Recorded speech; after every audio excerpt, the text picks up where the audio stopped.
بر دردی من دوایا، بخشا مرا خدایا، به قلبی من صفایا، بخشا مرا خدایا.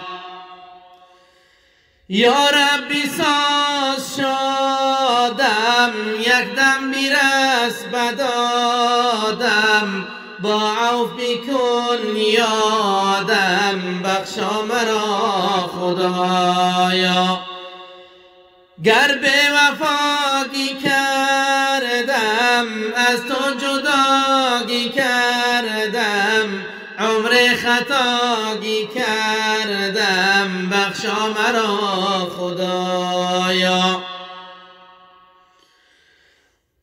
با نامه‌ای سیاهم، با جسمی پر گناهم، با حالتی تباهم، بخشا مرا خدایا.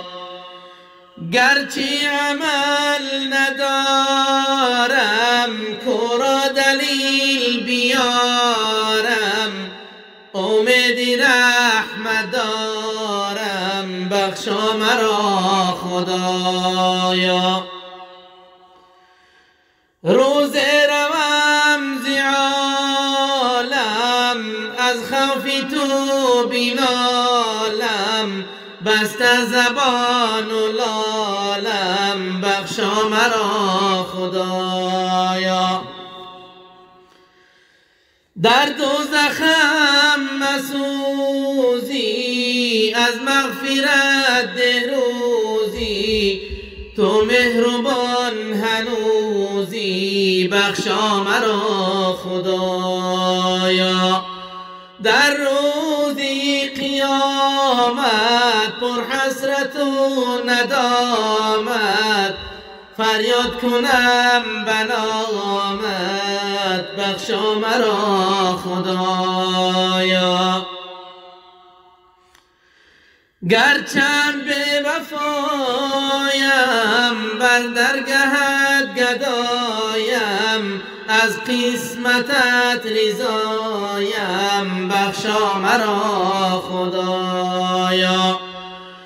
با دیده ای پرآبم، با سینه ای کبابم، آخر به خاک خوابم، بخشا مرا خدایا.